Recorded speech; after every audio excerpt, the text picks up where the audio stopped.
Assalamualaikum warahmatullahi wabarakatuh. Nama saya adalah Muhammad Ali Fahmi. Kali ini saya akan menyampaikan penugasan materi dari workshop fakulti yang diampu oleh Dr. Syihabul Said MSA. Tema kali ini adalah terkait dengan strategi pembelajaran dan motivasi belajar. Baik, tujuan dari presentasi ini adalah peserta workshop fakulti dapat mampu umumnya adalah memahami, mengembangkan strategi pembelajaran, memotivasi diri dan mahasiswa untuk terus belajar. Serta tujuan khususnya adalah menjelaskan strategi pembelajaran di perguruan tinggi, menjelaskan motivasi belajar, dan juga menjelaskan tuntutan belajar di perguruan tinggi. Outline kali ini ada 6 sub materi yang akan dibahas dari definisi, jenis hingga 6 itulah penutup kesimpulan.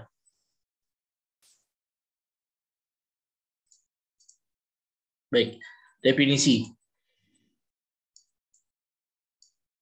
Strategi adalah pendekatan secara keseluruhan yang berkaitan dengan pelaksanaan gagasan, perencanaan, dan eksekusi sebuah aktivitas dalam kurun waktu. Sedangkan definisi pembelajaran adalah proses interaksi antara mahasiswa dengan dosen atau antara peserta didik dengan para pendidik dan sumber belajar pada suatu pembelajaran. Jadi itulah dari definisi dari strategi dan pembelajaran. Nah, dalam hal ini dosen adalah pendidik profesional dan ilmuwan dengan tugas utama mentransformasikan, mengembangkan, dan menyebarluaskan ilmu pengetahuan dan teknologi melalui pendidikan, penelitian, dan pengabdian kepada masyarakat. Dan mahasiswa, definisi adalah peserta didik pada jenjang pendidikan tinggi. Adapun standar seleksi mahasiswa berdasarkan kitab taklim, ilmu taklim adalah cerdas, rajin, sabar, bulgoh atau biaya, yang kemudian isadu ustad, mengikuti petunjuk guru, dan tul zaman, panjang waktunya. Itu dari standar seleksi mahasiswa. Kemudian learning atau pembelajaran. Pembelajaran adalah suatu proses atau kegiatan yang sistematis yang bersifat interaktif antara dosen dan juga mahasiswa ya, secara komunikatif dan interaktif. Kemudian pembelajaran juga bisa diartikan adalah suatu sistem instruksional yang terdiri atas beberapa komponen yang meliputi bahan ajar, mahasiswa, dosen, metode, media, dan evaluasi dalam meningkatkan kemampuan kognitif, afektif, dan psikomotorik. Definisi lain, pembelajaran adalah suatu kegiatan dosen atau guru secara terprogram dalam desain instruksional. Jadi itu adalah beberapa definisi dari pembelajaran. Nah, bicara strategi pembelajaran, ada beberapa definisi dari para ahli. Saya sebutkan satu saja, yaitu strategi pembelajaran adalah urutan atau pola perilaku dosen atau guru untuk dapat mengakomodasi semua variabel pembelajaran secara sadar dan sistematis. Jadi kurang lebih definisi dari strategi pembelajaran ini seperti itu. Baik. Nah, kemudian apa sih pentingnya strategi pembelajaran? Jadi pendidikan itu merupakan sektor yang sangat menentukan kualitas suatu bangsa. Dunia pendidikan, nah dalam hal ini jika tidak memperhatikan unsur pendidikan maka akan berdampak terhadap kemajuan bangsa itu sendiri. Dalam hal ini sumber daya yang berkualitas dapat berupa mahasiswa atau siswa, masyarakat maupun pendidik dan dosen. Ujungnya dari kepentingan ini adalah keberhasilan pendidikan secara otomatis membawa keberhasilan suatu bangsa, dan begitu pula sebaliknya. Kalau pendidikannya gagal maka bangsa itu akan mundur ya dibandingkan bangsa-bangsa lainnya. Dan dalam hal ini strategi pembelajaran sangat penting untuk kita bahas dan tekankan dalam aspek pendidikan sehingga semuanya menjadi terarah. Nah, jenis-jenis strategi pembelajaran secara general ada banyak, cuma ini kita bahas cuma 5. Ada bahas 5, ya. 1, strategi inquiry, strategi ekspositoris, strategi SPBM, strategi kooperatif, dan strategi meningkatkan keterampilan berpikir. EQE sendiri, strategi EQE adalah strategi yang bertanya atau meliputi sejumlah kegiatan pembelajaran yang menitik beratkan pada proses berpikir, analisis, dan kritis. Jadi dalam hal ini dosen mengajukan pertanyaan kepada siswa dan sebaliknya dalam proses berpikir. Kemudian strategi ekspositoris, yaitu sistem pembelajaran yang merupakan menekankan pada proses pemberian pengetahuan. Jadi dalam hal ini materi yang diberikan secara lisan oleh dosen itu kepada siswa adalah tujuannya adalah agar mahasiswa mampu menguasai materi secara efektif. Kemudian strategi SPBM adalah strategi pembelajaran yang melakukan beberapa kegiatan yang menunjukkan proses pemecahan masalah ilmiah. Nah, ini didasarkan oleh psikologi kognitif yang dapat dibebaskan dari asumsi bahwa belajar adalah proses mengubah perilaku melalui pengalaman. Kemudian strategi kooperatif. Nah, jenis ini termasuk dalam rangka kegiatan pembelajaran yang dilakukan oleh mahasiswa dalam kelompok tertentu untuk mencapai rumusan tujuan pembelajaran. Jadi dalam hal ini ada dibentuk suatu kelompok kecil tim ya dalam membahas suatu pembelajaran. Dan yang terakhir yang kita bahas strategi meningkatkan keterampilan berpikir. Ya, ini dalam artian diterapkan guna menonjolkan kemampuan berpikir mahasiswa atau siswa. Materi yang disajikan dapat berupa bimbingan kepada mahasiswa melalui proses menemukan konsep sendiri yang harus dikuasai oleh masing-masing mahasiswa dan terus menghadapi proses dialog dengan menggunakan pengalaman. Nah, itu kurang lebih ada 5 strategi pembelajaran. Kemudian karakteristik proses pembelajaran. Nah,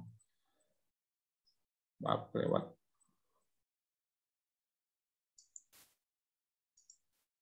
Strategi proses karakteristik dari pembelajaran.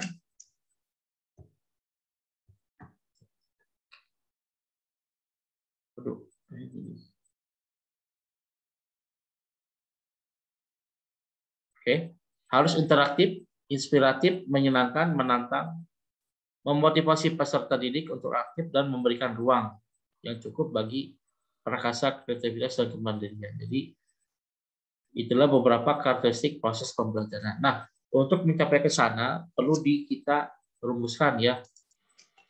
Rumuskan kurang lebih ada 7, yaitu pembelajarannya, terus bagaimana pendekatan pembelajaran, di mana orientasi arah pandang atau cara pandang pendidik dan peserta cara pembelajaran. Kemudian model pembelajaran, jadi bagaimana proses belajar atau gambaran pembelajaran peserta dari awal sampai akhir yang ditandai dengan langkah-langkah spesifik atau sintaks. Contohnya model pembelajaran kooperatif. Kemudian strateginya, strategi pembelajaran. Rencana kegiatan yang disusun agar tujuan dicapai secara efektif dan efisien. Yang kelima, metode pembelajaran. Cara pendidik menyampaikan atau memfasilitasi peserta didik untuk memperoleh pengetahuan. Contohnya pengamatan, eksperimen, ceramah, dan lain-lain. Kemudian teknik pembelajaran, itu di mana ini adalah cara pendidik menyampaikan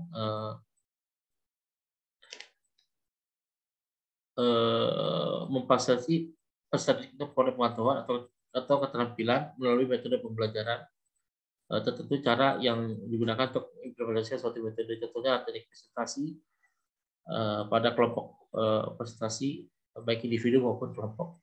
Kemudian taktik pembelajaran, bagaimana gaya mengajar pendidik yang khas dalam menjalankan metode atau teknik tertentu. Itu adalah beberapa tahapan. Nah, kita bisa bedakan bahwa dalam penerapan hal-hal tadi akan menimbulkan perbedaan tentunya. Strategi pembelajaran yang baik akan menciptakan lingkungan belajar yang sangat efektif sehingga mahasiswa aktif untuk belajar, bertanya, dan menggali informasi. Sebaliknya jika kita mungkin akan tidur ya mendengarkan ceramah saja. Jadi perlu adanya kuliah yang interaktif. Nah, jadi beda nih ya, yang kiri ini memberikan kuliah secara verbal satu arah. Nah, kalau dengan belajar kelompok maka akan akan ada peningkatan kemampuan mahasiswa dalam menyerap ilmu yang disampaikan. Jadi mereka menggali melalui diskusi, brainstorming, dan sebagainya. Nah, menurut Boom dan Cartol, dalam belajar mahasiswa perlu menguasai 3 ranah, yaitu ranah kognitif, psikomotorik, dan afektif. Apa itu? Kognitif yaitu terkait dengan proses berpikir. Psikomotorik yaitu terkait dengan perilaku gerakan atau koordinasi jasmani, dan afektif terkait perasaan dan emosi. Kognitif terdiri dari 6 tingkatan, yaitu pengetahuan, pemahaman, aplikasi, analisis, sintesis, dan evaluasi. Sedangkan psikomotorik yaitu ada 5 tingkatan, tiruan, penggunaan, ketepatan, perangkaian, dan naturalisasi. Kemudian efektif ada 5 tingkatan, pengenalan, merespon, penghargaan, pengorganisasian, dan pengamanan. Jadi itu yang harus dikuasai oleh mahasiswa dari 3 aspek tadi, kognitif, psikomotorik, dan afektif. Kemudian motivasi belajar di perguruan tinggi. Jadi motivasi itu secara pengertian bahasa adalah dari movere, yaitu dorongan atau sesuatu yang menggerakkan. Menggerakkan apa? Kondisi yang menimbulkan perilaku, mengarahkan perilaku, mempertahankan intensitas perilaku. Nah, kita bisa lihat di gambar bahwa perbedaan motivasi antara 2 orang bisa menimbulkan hasil yang berbeda. Ya, yang satu sudah menyerah padahal sudah mendekati akhir, menemukan intan, tapi yang satu tidak menamurah terus saja sampai dia menemukan intan yang dicarinya. Jadi motivasi kekuatan energi seseorang yang dapat menimbulkan tingkat persistensi dan entusiasme dalam melaksanakan satu kegiatan. Nah, semakin kuat motivasi yang dimiliki itu, maka kualitas terhadap perilakunya juga akan ditampilkan secara baik, ya, baik dalam belajar maupun bekerja. Teori motivasi ini kurang lebih ada 5 yang disampaikan, yaitu motivasi penguat. Menurut Skinner ini ahli teori tingkat 1 mengungkapkan tidak perlu memisahkan antara teori belajar dan motivasi. Ada juga teori motivasi terkait hadiah dan penguatan. Ya. Jadi tidak ada jaminan bahwa hadiah akan menjadi penguat efektif, karena sebagai penguat ditentukan oleh pribadi dan situasi. Kemudian ada cognitive dissonance, ya, teori yang menekankan tentang tingkah laku seorang dengan memberi alasan untuk menunjukkan bahwa dirinya positif. Ada juga teori atribusi, di mana di sini berfungsi bagaimana sisa menginterpretasikan umpan balik, ya, menggunakan umpan balik atas prestasinya kepada dosen dan juga gurunya. Kemudian self worth, ya, dalam arti menghargai diri sendiri. Ini menggabungkan komponen motivasi dengan persepsi yang menyebabkan sukses dan gagal. Oke, kita lanjut. Nah, berdasarkan para pakar, motivasi ini kita bisa lihat ini penting, ya, bagi proses pembelajaran. Ya. Jadi saya baca satu saja dari Mujiono, ya.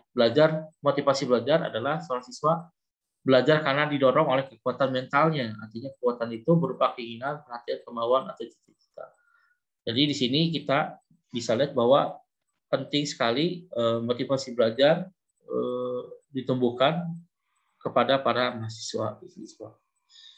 Ya, dalam artian biar agar mereka bisa lebih didorong atau mendorong diri mereka sendiri jadi lebih giat belajar dan memperoleh tujuan yang ingin dicapai. Nah, ciri-ciri motivasi menurut Sudirman, ini ada, kalau seseorang sudah menimbulkan motivasi dalam dirinya, maka akan dimunculkan ciri-ciri, yaitu tekun, ya, menghadapi tugas, ulet menghadapi kesulitan, menunjukkan minat terhadap berbagai macam masalah, lebih senang bekerja sendiri, kemudian dia cepat bosan terhadap tugas-tugas yang rutin karena baginya itu membosankan, dia pengen hal-hal yang baru. Kemudian dapat mempertahankan pendapatnya, tidak mudah melepaskan hal ini karena dia sudah tahu jawabannya, gitu ya, saking-sakingnya, itu motivasi bagi dia. Senang mencari dan memecahkan masalah dan soal-soal. Jadi ada beberapa ciri-cirinya. Kemudian fungsi motivasi, ini sebagai pendorong membuat suatu dari setiap aktivitas yang dilakukan. Penentu arah perbuatan, menyeleksi perbuatan, pendorong usaha untuk mencapai prestasi. Kemudian caranya bagaimana menumbuhkan motivasi, ya, kita bisa memberikan beberapa cara. Satu, memberi angka, ya, dalam hal ini memberikan penilaian, memberikan hadiah, tapi juga dalam arti ini untuk penguat gitu ya terhadap motivasi mereka. Kemudian melakukan kompetisi ya agar mereka saling berkompetisi. Ada ego involvement, menumbuhkan kesadaran dalam diri sendiri agar merasakan pentingnya tugas di sekolah, kemudian memberi kepujian. Tapi pujian ini harus dilihat pada situasi tertentu ya, jangan sampai hal kurang bagus pun dipuji, atau mungkin keseringan puji akan menimbulkan terlalu besar diri nantinya. Jadi harus dilihat juga dengan pujian ini. Kemudian 5 adalah kompetensi dosen yang perlu dikembangkan. Nah, ada 4. Kemampuan menguasai struktur dan konten dari mata kuliahnya. Yang kedua, bagaimana membelajarkan mahasiswa tentang konten itu tersebut. Yang ketiga, dosen mengenali pengetahuan tertentu untuk mengajar. Kemudian, yang keempat, dapat mensintesis 2 pengetahuan, materi dan pedagogik dengan cara analogi, ilustrasi. Contohnya, demonstrasi, strategi, dan hal-hal lain. Nah, dosen juga harus dituntut membangun lingkungan belajar positif agar motivasi belajar meningkat. Jadi, dosen dituntut untuk mengatur lingkungan belajar, mempersiapkan lingkungan fisik, kemudian mempersiapkan lingkungan sosial tempat sekitar tempat bekerja, tempat belajar, kemudian mengajar dengan menghubungkan dunia IT, ya, kemudian mengembangkan strategi belajar yang menarik dan menyiapkan kelas kecil dan kelas besar. Dalam hal ini dosen bisa menggunakan ARS model ya, yaitu ternyata motivasi dari mahasiswa itu dipengaruhi 4 hal, yaitu attention, relevant, confident, dan satisfaction, sehingga menimbulkan motivasi terhadap mahasiswa. Apa itu? Ya, attention yaitu ini perhatian ya. Jadi strateginya untuk penanaman minat yaitu gunakan metode instruksional, menggunakan variasi media, humor, beberapa hal tertentu ya. Kemudian gunakan peristiwa nyata dan teknik bertanya untuk melibatkan mahasiswa. Itu cara-cara. Relevansi, nah ini hubungannya terhadap mata kuliah ya. Jadi bagaimana mata kuliah kita dihubungkan terhadap kebutuhan dan kondisi mahasiswa. Strateginya, sampaikan apa kemampuan mahasiswa setelah mempelajari mata kuliah tersebut. Kemudian menjelaskan manfaat pengetahuannya, kemudian berikan contoh pelatihan atau tes yang langsung berhubungan dengan profesi tertentu. Nah, dalam hal ini contoh mungkin lebih jelas ya.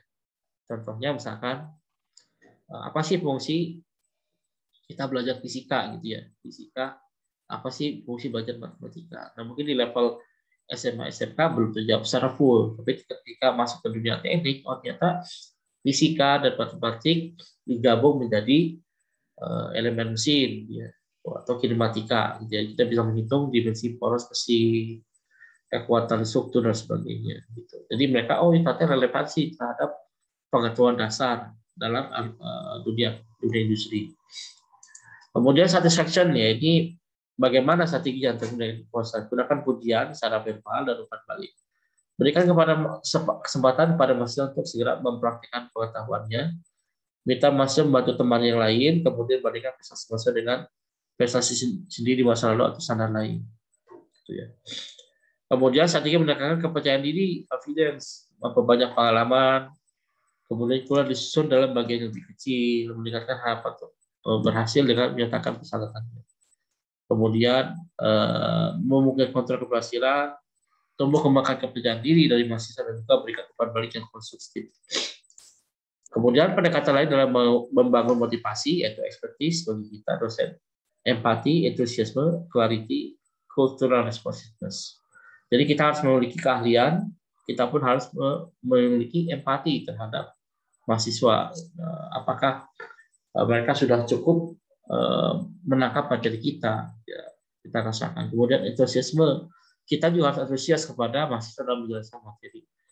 Clarity, penjelasan penyampaian materi itu harus jelas, dan budaya tanggung jawab, ya, disiplin dan sebagainya harus kita jadikan contoh, berikan contoh kepada mereka. Program kesimpulannya secara internal dan eksternal. Internal, bahwa beberapa hal yang mempengaruhi adalah kemampuan, motivasi, perhatian, ingatan, lupa, retensi, dan transfer. Eksternalnya adalah kondisi belajar, tujuan belajar, dan pemberian umpan balik. Nah, kesimpulan lain, motivasi disesuaikan dengan kondisi. Ya. dari bidang tingkat kesulitan hingga bisa didik. Kemudian tuntutan belajar di perguruan tinggi sebenarnya pada hakikatnya kita belajar sepanjang hayat, kemudian berpendidikan setinggi-tingginya, dan lain sebagainya. Kemudian yang ketiga, zaman menuntut setiap individu melakukan perubahan yang baik sesuai zaman yang dihadapi. Kemudian tiga kegiatan utama di perguruan tinggi, ini pendidikan pengajaran, penelitian, dan pengabdian. Ini menuntut satu, kemampuan berpikir bebas, kreatif, dan inovatif. Kemudian menuntut kemampuan berkarya dan mengabdi, kemudian menuntut karakter individu yang unggul secara intelektualitas, emosional, dan spiritualitas. Kemudian mahasiswa sendiri dituntut untuk satu, memiliki kekuatan kendal, power will ya, kemudian resistance, ketekunan, dan memiliki keinginan, desire. Dan itu kira kurang lebih materi yang bisa saya sampaikan. Kurang lebihnya mohon maaf. Wassalamualaikum warahmatullahi wabarakatuh.